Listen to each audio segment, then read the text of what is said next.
신명기 21장입니다. 1절로 14절. 약속의 땅에서는 억울하게 살해당한 무고한 피가 그 땅을 더럽히는 일이 있어선 안 됩니다. 만일 그런 피살체가 발견되었는데 범인을 알 수 없다면 이스라엘 백성은 힘을 합해 이 문제를 해결해야 합니다. 그 피가 그 땅을 더럽히고 그 피값은 공동체 전체에 돌아오기 때문이죠. 이것은 이제 공동체 문제로 그들의 정결성을 회복하기 위해 인근 마을과 공동체 전체가 나서야 합니다. 모세는 지금 이에 대한 해결 방안을 법제화합니다. 그 절차는 다음과 같죠. 먼저 공동체 대표로 장로들과 재판장들이 나서서 피살체가 발견된 지점에서 거리를 재 가장 가까운 성읍이 어디인지 파악해야 합니다. 여기서 장로들, 제케님은 성읍의 어르신들로서 특정한 직책이 아닐 것입니다. 앞서 형사사건에서는 재판장과 지도자 슈테르가 재판을 주도했는데 여기서는 장로들과 재판장이 이 사건을 처리하는 데 앞장섭니다.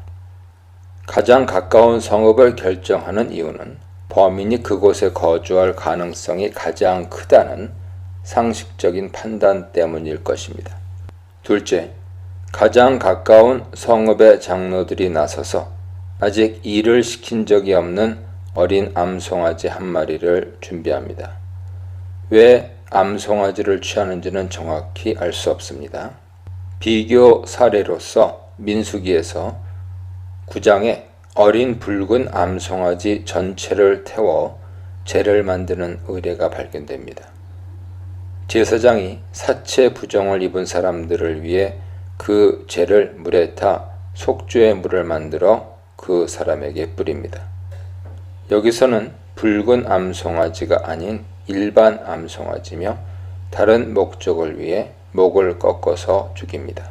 세 번째, 장로들은 그 송아지를 사람이 개간하거나 경작한 적이 없는 계곡의 물이 항상 흐르는 하천으로 끌고 가 거기서 목을 꺾어 죽입니다. 이때 제사장들도 이 의례에 동참하는데 이들은 분명히 마을의 법정 소송이나 폭행과 같은 형사사건을 재판했던 성읍의 제사장일 것입니다.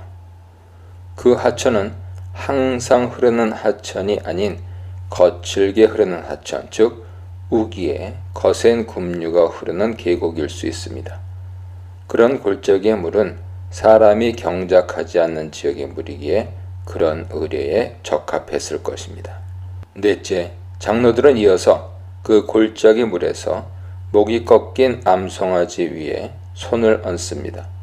그리고 그들은 하나님을 향해 그 피살자의 흘린 피에 대해 자신들의 무고함과 또한 목격한 증인도 아님을 선언하고 억울한 피 흘림으로 인한 죄로부터 완전한 죄사함을 허락해달라고 기도합니다. 이때 본문은 침묵하나 배석한 제사장의 모종의 역할이 이를테면 하나님을 대신한 성읍 주민들의 무고함과 죄사함의 선언, 축복의 기도와 같은 것이 있었을 것입니다. 이때 암송아지 도살은 제단에서 행하는 제의적 희생이 아니라 단순한 도살이며 피를 내지 않고 단순히 목을 꺾어서 죽이나 분명히 제사장 앞에서 이 의례를 진행한다는 점에서 그 짐승은 배상적 희생물로 죽는다고 볼 수 있습니다. 그 살인사건이 발생한 죄의 더러움은 장로들이 백성들을 대표하여 자신들의 손을 물로 씻음으로써 씻기는 것이죠. 10절부터는 전쟁 포로로 데려온 어떤 여자와 이스라엘 남자의 결혼에 대한 지침입니다. 이런 관행은 고대 중동에서 보편적이었습니다. 여자 포로는 대부분 종이 되는데 일부는 아내나 첩이 되었습니다. 분명히 이 여성은 비가나안족 여인이죠. 가나안 족속은 모두 진멸 대상이었기 때문입니다. 그녀의 아름다움에 반한 한 남자가 그녀를 아내로 삼기 원한다면 자신의 집으로 데려갈 수 있습니다. 이때 그 여자는 머리털을 밀고 손톱을 베고 포로복을 벗은 뒤 부모를 위해 한 달 동안 애곡할 기회를 부여받습니다. 그 후에야 남자는 그녀와 동침하여 부부가 될 수 있죠. 여성의 이러한 특이한 행위에 대해 많은 해석들이 있습니다. 요세푸스와 람바는 이것을 그녀의 가족과 동포의 사망에 대한 애도의 표시로 보는 반면 랍비 아키바와 그를 따르는 랍비들은 그녀가 자신의 매력을 없애 그 남자가 자신을 멀리하도록 만들기 위한 시도라고 봅니다. 혹자는 그녀의 행위는 자기 가정의 생활 방식과 습관을 모두 없애는 행위라 봅니다. 다시 말해 그것은 신분의 변화를 상징하죠. 그녀는 이전의 삶을 버리는 것입니다. 그녀가 머리털을 밀고 손톱을 베고 포로복을 갈아입은 뒤 한 달 동안 부모를 애도한 것으로 보아 그런 행위는 애도의 표시일 것입니다. 30일의 애도 기간은 매우 특별한 애도식을 가진 것을 의미합니다. 아론의 장례를 위해 30일간 애곡이 계속되고 나중에 모세도 마찬가지였죠. 앞서 조상 야곱의 죽음에서는 이집트 사람들이 무려 70일간이나 애곡 기간을 보냈습니다. 그러나 중요한 인물을 제외하고는 통상적으로 이스라엘이나 이집트는 일주일의 애곡 기간을 보냈던 것으로 추론됩니다. 따라서 이 규정에서 마련한 한 달의 애곡 기간은 매우 특별했으며 포로로 잡혀온 여성에 대한 큰 배려였습니다. 만일 그 남자가 결혼 후 그녀에 대한 애정이 식어 헤어지길 원한다면 그녀를 자유인으로 풀어줄 수 있었습니다. 돈을 받고 매매하는 행위는 허락되지 않았으며 이미 그녀를 비천하게 만들었기 때문에 종으로 대해서도 안 되었습니다. 15절로 23절입니다. 두 번째 묶음의 법규는 장자권과 폐륜화 문제를 다루는데 둘 다 자녀 문제라는 공통점이 있습니다. 장자권 승계 원칙이 여기서 제시됩니다. 요지는 아버지가 아무리 편애하는 다른 아들이 있더라도 장자권은 첫 아들에게 돌아가야 한다는 것입니다.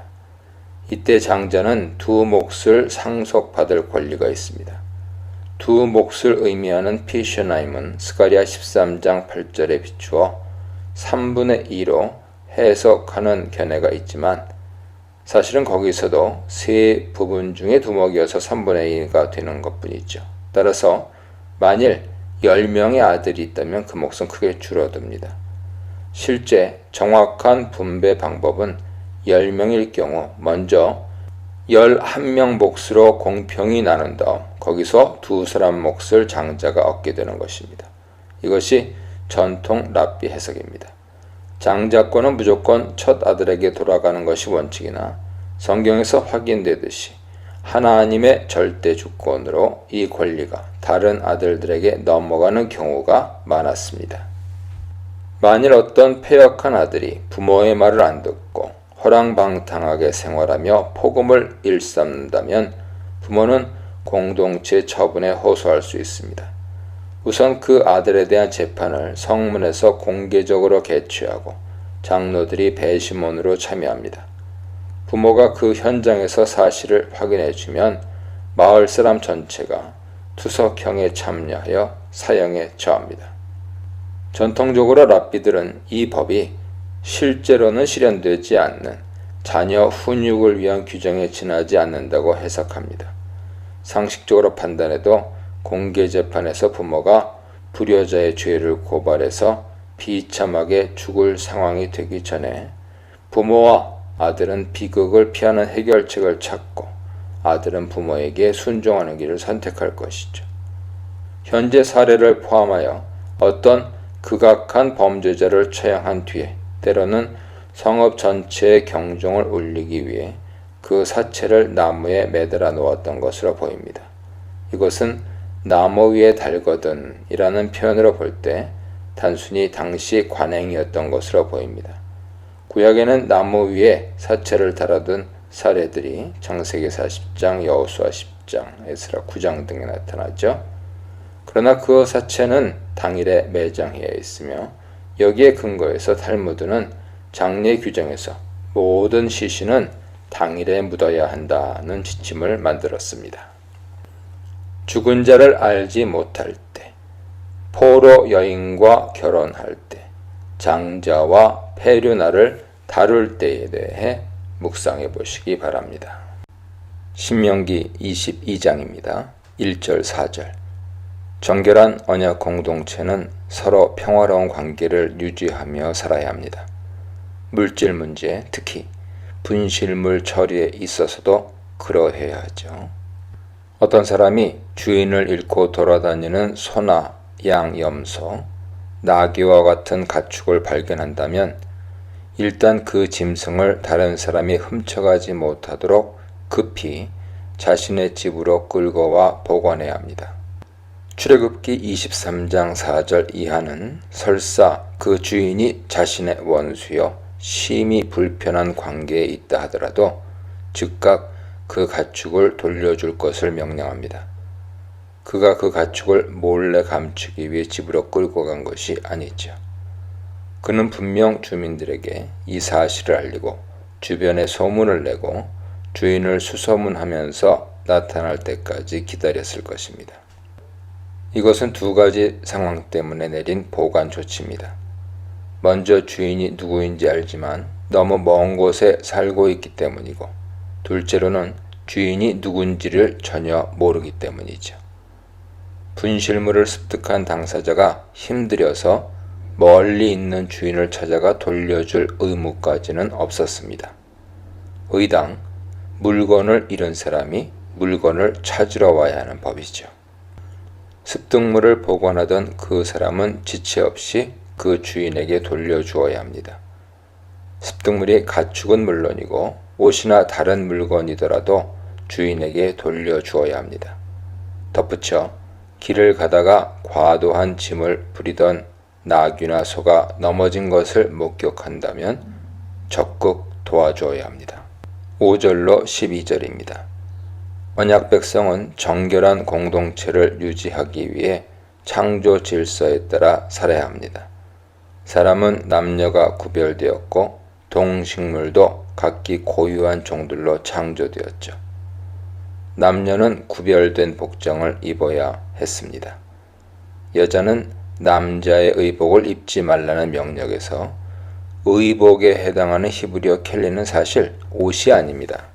켈리는 성경 히브리어에서 옷, 복장으로 사용된 사례가 없으며 언제나 그릇, 용기, 장비, 비품, 도구, 간혹 무기, 창세기 27장에서의 3절입니다.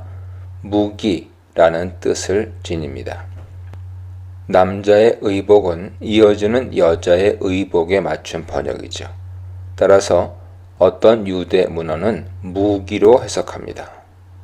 아마 이것은 미드라시 해석처럼 옷을 포함한 특수한 도구, 무기와 같은 남자의 장비일 수 있습니다.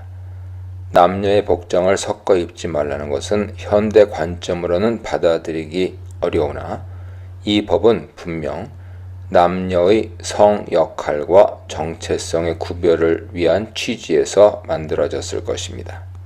하나님의 창조 질서의 보존과 존중은 생태계와 인간 사회 속에서 생명 존중 사상으로 이어져야 합니다. 만일 어떤 사람이 길을 가다가 나무 위와 땅의 숲을 속 새 둥지에 어미새와 새끼새들이 함께 있거나 어미가 알을 품고 있는 것을 발견한다면 어미는 반드시 풀어주고 새끼새들이나 알을 취해서 가져와야 합니다. 새와 새끼를 이란 말은 정확히 어미와 새끼들입니다. 어미와 새끼를 함께 취하는 것은 매우 잔인한 행동입니다. 이것은 어미의 젖에 새끼를 삶지 말라는 규정을 비롯하여 어미와 새끼를 같은 날 잡지 말라는 다른 인도주의적 법들과 그 정신이 본질적으로 동일하다고 볼 수 있습니다. 하찮은 짐승에게도 그런 자비심을 베푼다면 그는 하나님께 복을 받고 장수할 것입니다. 자연 법칙의 측면에서도 생태계가 잘 보존되어 이러한 선행은 결국 인간에게 큰 혜택으로 돌아올 것입니다. 이어서 다른 사람에게 본의 아니게 피해를 입히거나 다른 사람이 생명을 잃는 일이 발생하지 않도록 안전조치 의무를 명령하는 법이 주어집니다. 낙상 사고를 방지하기 위해 지붕에 난간을 만들라는 지침이죠. 고대 중동의 지붕은 평평했으며 다양한 용도로 사용되었습니다. 그곳은 농산물을 말리고 보관하는 장소, 담소를 나누며 휴식을 취하고 낮잠을 자는 장소이기도 했습니다. 이러한 적극적인 활동 공간이었기에 자칫 추락사고가 발생할 수 있으므로 난간을 만들어 사고를 방지해야 했습니다. 미드라시는 구체적으로 난간은 10뼘, 약 80에서 90cm 높이로 사람이 올라가도 무너지지 않을 만큼 견고해야 한다고 규정합니다. 미드라시는 이 난간 설치 규정을 다른 모든 사고 방지를 위한 조치로 확대합니다. 구덩이, 결함이 있는 사다리, 사나운 개, 해롭거나 상한 음식과 음료 같은 것들이죠. 만일 관리 소홀로 인해 인명사고가 날 경우 그 핏값은 주인에게 돌아갑니다. 여기에 구체적인 배상 규정은 제시되어 있지 않으나 출애굽기에 비춰볼 때 유족에게 고액의 합의금이 주어졌을 것입니다. 관리 소홀에 의한 사고와 그 배경에 대한 더 자세한 법규들은 출애굽기 21장 28절 이하에 나열되어 있습니다. 소가 사람을 받아 죽인 경우, 웅덩이에 가축이 빠진 경우, 소가 다른 소를 받아 죽인 경우 등이죠. 모세율법의 안전사고와 배상법은 현대 우리에게도 많은 교훈을 줍니다. 사람들은 자기 주변의 안전관리를 잘 해야 할 책임이 있다는 것이죠. 앞서 창조 질서에 따른 남녀의 복장 구분에 대한 지침이 주어졌는데 여기서는 동식물의 종자 혼합을 금지합니다. 포도원에 두 종자를 섞어서 재배해서는 안 됩니다. 아마 포도를 재배하면서 거기에 곡식을 동시에 재배하는 행위로 보이죠. 이렇게 거둔 수확물은 결코 먹어서는 안 되며 몰수해야 합니다. 이 원리는 포도원이 대표로 예시될 뿐 모든 과수원과 논밭에 확대 적용될 것입니다. 또한 현실적으로 현대 농법에서도 이런 혼합 농사법은 생산량의 측면이나 수확 시기의 차이, 타작의 불편함 등으로 인해 효율성이 떨어져 선호되지 않죠. 그 이전에 이 법은 생물을 종류대로 창조하신 하나님의 창조 질서를 보존하기 위함입니다. 참고로 레위기 19장 19절은 짐승을 다른 종류와 이종 교배하지 말라고 경고합니다. 이 법의 본질은 창조 질서의 교란을 금지하는 데 있을 뿐이므로 현대에는 다른 종들 간의 인위적인 유전자 배합에 적용할 수 있을 것입니다. 소와 나귀가 함께 쟁기질을 하지 못하게 해야 합니다. 이것은 두 가축의 힘의 불균형 때문에 약한 가축이 큰 고통을 당하는 것을 방지하기 위함이죠. 문맥에 비춰볼 때 여기도 이질적인 것에 혼합 금지라는 취지가 들어있다고 볼 수 있습니다. 양털과 배실로 섞어 짠 것을 입어선 안 됩니다. 요세푸스에 동의하며 제사장은 배실과 양털을 섞어 맞춘 옷을 입었으니 이 규정은 일반인에게만 적용된다고 말하는 입장도 있습니다. 실제로 대제사장 옷은 배실에 청색, 자색, 홍색 실을 섞어 만드는데 이 색실들은 털실을 염색한 것들이죠. 관유와 향품이 그런 것처럼 제사장에게만 혼합 모직의 사용이 허용됐다는 주장인데 설득력이 있습니다. 12절에 이스라엘의 복장 규정은 난데없이 끼어든 것처럼 보이지만 11절에 혼합 직물로 짠 옷의 금지와 연결된 규정으로 보는 것이 좋습니다. 언약 백성의 표지는 혼합 직물 옷을 입지 않는 것인데 덧붙여 구별된 디자인의 옷을 입어야 합니다. 겉옷의 네 귀에 술을 만들어 달아 입는 것이죠. 민수기 15장 38절 이하는 그 귀의 술에 청색 끈을 달 것을 지시합니다. 그리고 이 청색 끈이 달린 옷단술의 목적을 설명하는데 그것은 계명을 기억하고 순종하는 삶을 살기 위함입니다. 청색 음료는 가장 비쌌고 고결한 상징성을 지녔는데 이스라엘 백성은 그 옷을 입고 다니면서 거룩한 백성의 정체성을 늘 기억했을 것입니다. 평화로운 공동체, 구별의 공동체, 생명 존중의 공동체에 대해 묵상해 보시기 바랍니다. 13절로 21절입니다. 어떤 이스라엘 남자가 결혼한 후 아내를 미워하여 이혼하려는 마음으로 아내의 처녀성을 구실로 삼는 일이 발생할 수 있었습니다. 이런 일은 남자가 의도적으로 그 사실을 소문내고 아내를 비방함으로써 공론화될 수밖에 없습니다. 혼인관계를 깨뜨리고 고에게 신부값을 돌려받으려는 의도였을 것입니다. 이때 그 성읍 사람들은 아내가 누명을 쓰고 있는지 아닌지 진상을 조사하여 처리해야 합니다. 남편은 이혼 사유로 당시엔 치명적으로 중요했던 아내의 처녀성을 내놓았습니다. 15절에 그 처녀의 부모라는 표현은 원문으로는 그 소녀, 나라, 소녀의 부모입니다. 이것은 그 여인이 결혼한 지 얼마 되지 않았음을 시사하죠. 애정이 식고 미운 감정이 가득 찬 남편은 내가 그 여자가 처녀라는 증거, 처녀인 표를 보지 못했다고 주장합니다. 이 처녀성의 표는 신혼 첫날 밤 신부가 처녀막이 찢기면서 옷에 흘린 핏자국이죠. 그 옷은 당시 전통을 따라 부모가 준비해서 보낸 특별한 옷일 것입니다. 최근까지 이어지는 중동의 관습이죠. 이 증거는 신부 가족에게는 대단히 중요했기에 잘 간수해야 했습니다. 사건이 공론화되었기 때문에 이스라엘 백성은 언약 공동체의 정결성을 보존하기 위해 둘 중 한 사람이 야기한 악을 속히 제거해야 했습니다. 입증의 책임은 그녀의 부모에게 있었습니다. 사람들이 회집한 가운데 장로들이 성문에서 재판을 했습니다. 부모가 자신들의 딸이 처녀인 것을 보관한 옷을 통해 증명한다면 딸은 무죄가 됩니다. 증거 조작의 가능성이 있었을 것이나 아마도 첫날 밤 후 남편 자신이 그 피 묻은 옷을 자신의 아내의 것으로 보증하는 가령 남편의 서명 같은 확실한 증거가 있었을 것입니다.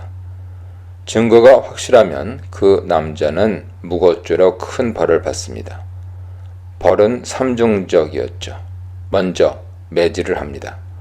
동사 야샤르가 채찍질과 같은 매질이 아니라 훈육하다, 타이르다, 꾸짖다를 뜻한다고 말하는 이도 있지만 이 동사는 체벌이 동원된 꾸짖음을 가리킵니다.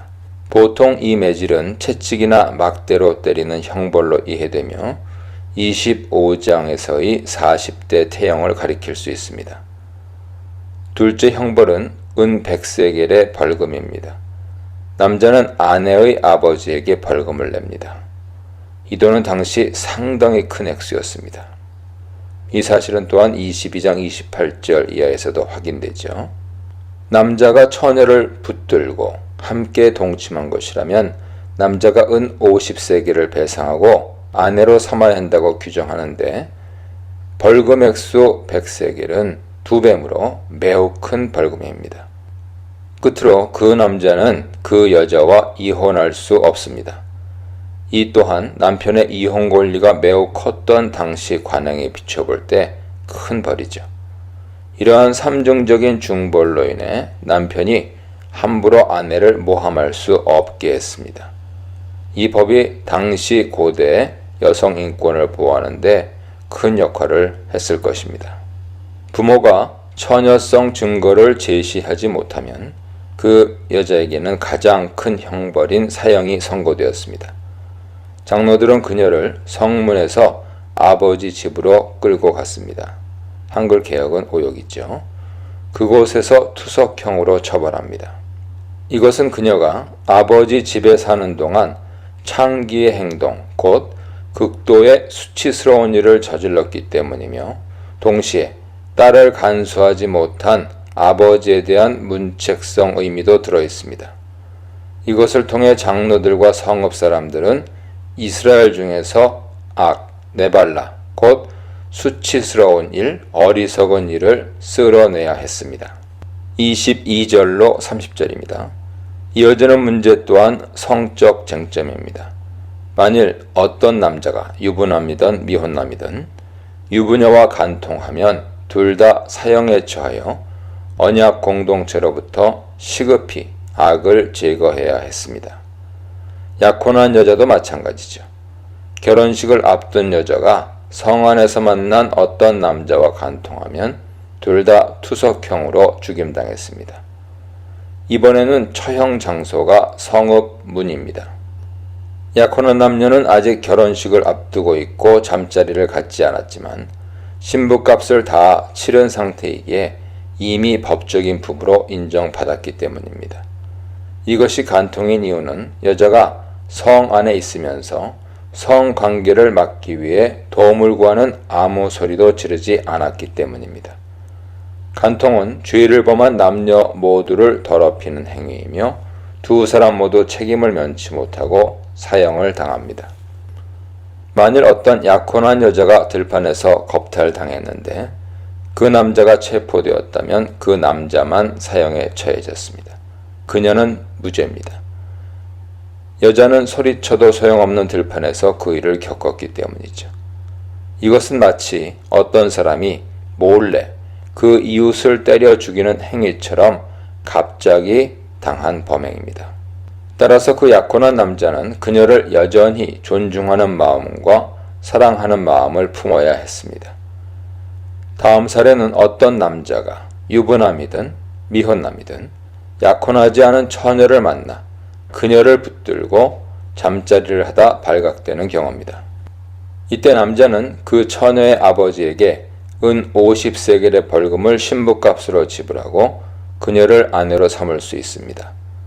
추가적으로 그는 그녀와 평생 이혼할 수 없었습니다. 이것이 강간인지 아닌지에 대한 논란이 있습니다. 출애굽기 22장 16절 이하는 처녀를 꿰어 동침한 사례가 나옵니다. 이때 남자는 상실된 처녀성을 대가로 납폐금, 신부값을 물고 그녀를 아내로 삼아야 합니다. 납폐금 액수는 명시되지 않았는데 남자 재력에 따라 액수가 달랐기 때문입니다. 만약 처녀의 아버지가 그 남자가 마음에 들지 않으면 신부값만 받아내고 딸은 주지 않아도 되었습니다. 어떤 경우라도 남자의 책임은 무거웠던 것이죠. 현재 신명기법은 이것과 비슷하나 약간 다른 사례에 대한 법으로 보입니다. 남자가 처녀를 유혹한 것이 아니라 붙들고 함께 동침한 것이죠. 이 경우 남자는 은 50세겔을 신부값으로 배상하고 그녀를 아내로 삼아야 합니다. 붙들다 라는 동사 타파스의 의미를 강간으로 해석하는 학자들이 많은데요.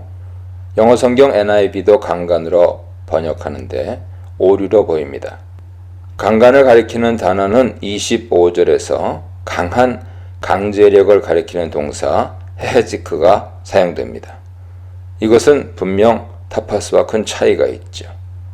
다른 곳에서는 보통 수치스럽게 하다라는 뜻의 아나가 사용됩니다. 디나 강간 사건에 비춰볼 때 구약 세계에서 처녀 강간은 큰 범죄였습니다. 신명기 사례에서는 처녀의 아버지가 신부값을 받고 딸을 그 남자에게 시집 보냅니다.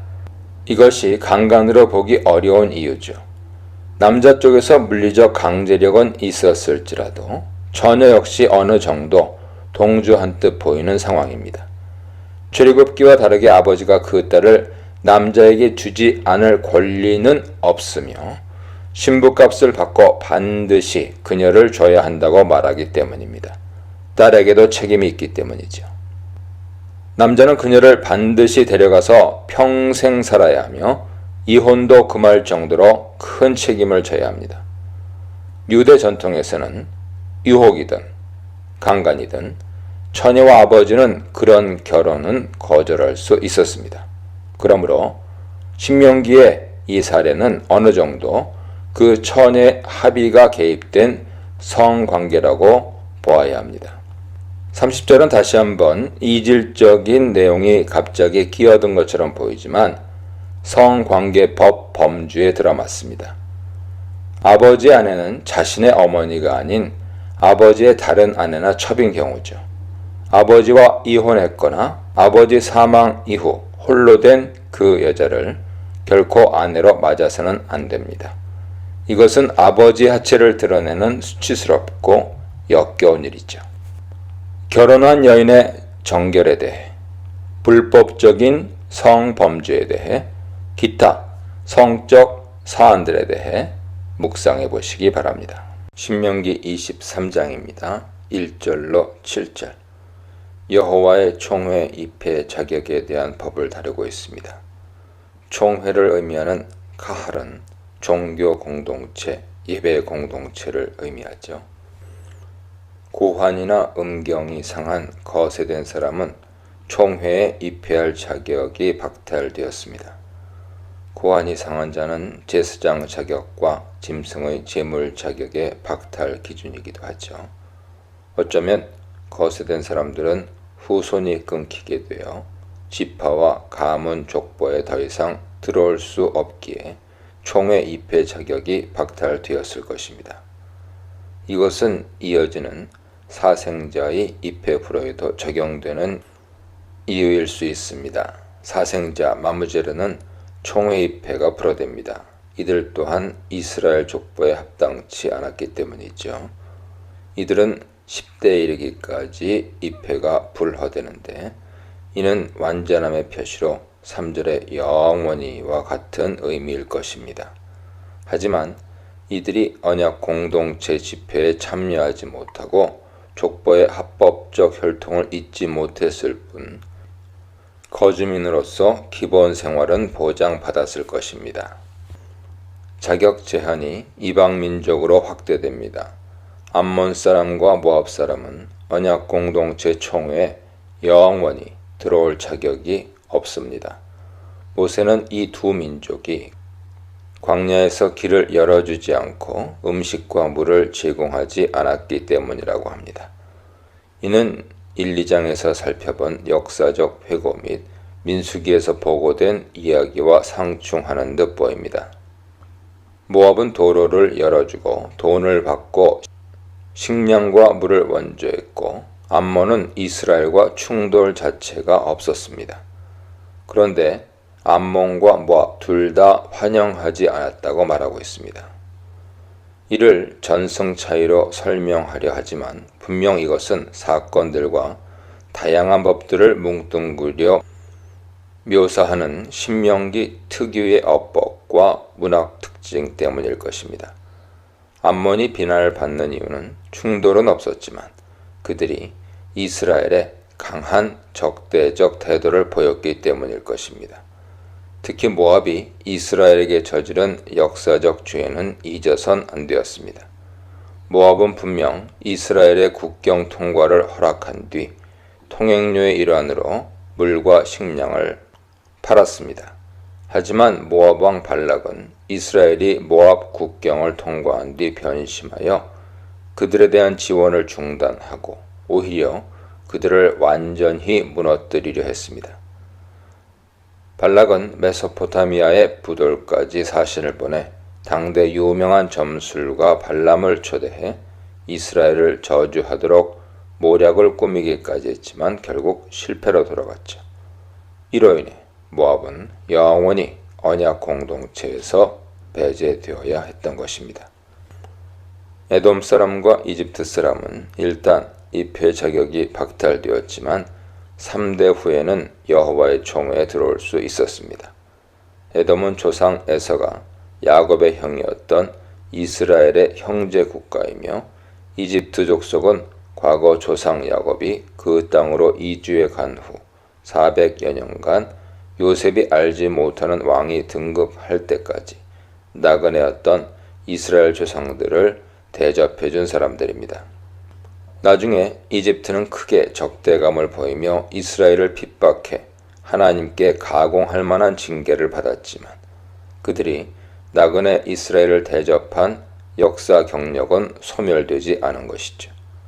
3대 후에 그들은 여호와의 총회에 들어올 수 있었는데 기준점은 이스라엘의 가나안 땅 정착 시점부터로 이해해야 합니다. 이 세 세대 시간 흐름 배후에는 오늘날 타국으로 이민 간 가족이 동포 2세를 거쳐 3세가 되면 완벽한 본토인 네이티브가 되는 원리와 비슷합니다. 그러나 언약 공동체 입회는 신명기의 이러한 1차적 지침만이 유일하지는 않았습니다. 함께 거주하는 타국인이라도 할례를 받으면 언약 공동체 일원으로 여호와 예배에 참여할 수 있었습니다. 출애굽기 12장 48절 보세요. 타국인이 완전한 계종으로 이스라엘 총회에 속한 시민권을 가졌다면 그도 땅을 분배받았던 것으로 보입니다. 예를 들어서 헤브론 땅을 받은 그나스족 출신 갈렙이 대표적이죠. 모압은 영원히 배제되지만 룻의 사례에서 보듯이 모압인이 할례를 받고 여호와를 믿으며 율법을 수용한다면 이스라엘 신앙 혈통에 합류할 수 있었습니다.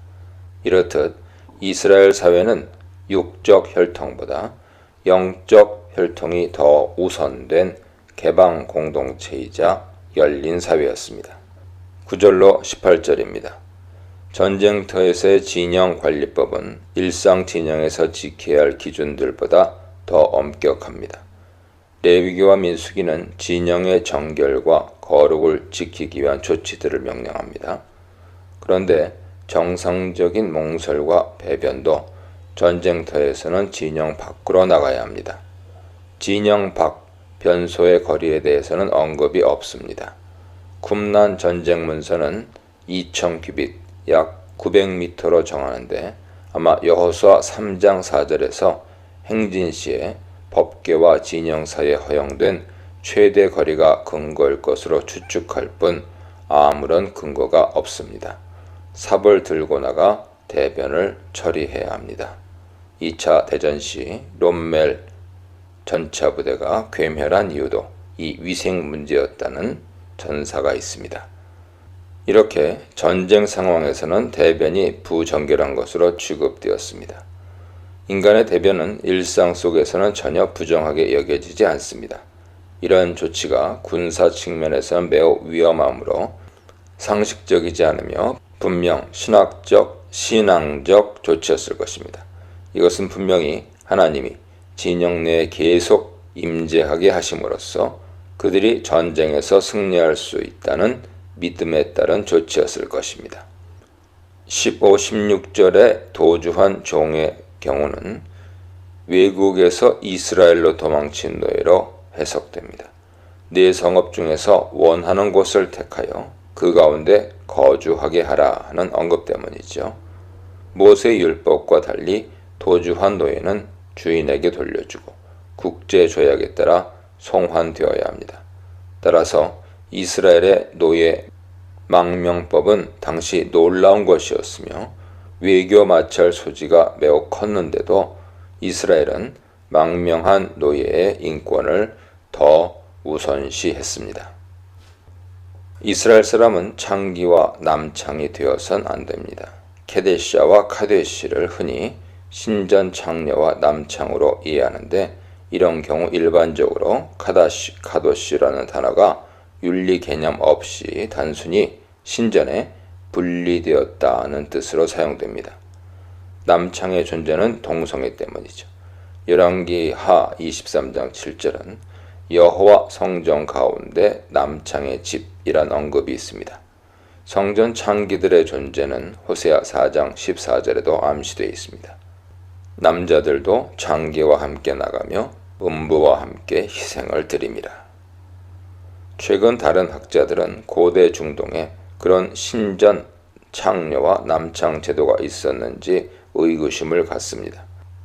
그들은 고대 중동 신전에서 제의적 성관계가 자행되거나 전문적 신전 창녀들이 일했다는 증거나 신전에서 행해진 성혼례 제도에 대한 분명한 증거가 없다고 봅니다. 신전 주변에서 장녀들이 활동했는데 이들이 신전 장녀라 불렸다는 주장입니다. 이들에 의하면 장녀들은 수입의 상당 부분을 신전에 서원한 뒤 바쳤고 신전의 큰 수입 중 하나가 바로 창녀들의 헌금이었습니다. 그래서 현재 명령 창기가 번 돈은 바로 그런 관행을 금지한다는 뜻이죠. 하지만 여전히 많은 이들은 신전 창녀의 존재를 설득력 있게 받아들입니다. 창녀, 조나가 번 돈은 화대를 가리키는데 당시에 현금 대신 염소 새끼 같은 가축도 지불 수단이었습니다. 총회에 들어올 수 없는 사람들, 정결하게 공동체를 관리하기 위한 조처, 도주한 종의 처리에 대해 묵상해 보시기 바랍니다. 19절로 25절입니다. 언약 공동체 안에서 이자를 받고 돈이나 식량, 여러 가지 물건을 빌려주는 일이 있어선 안 됩니다.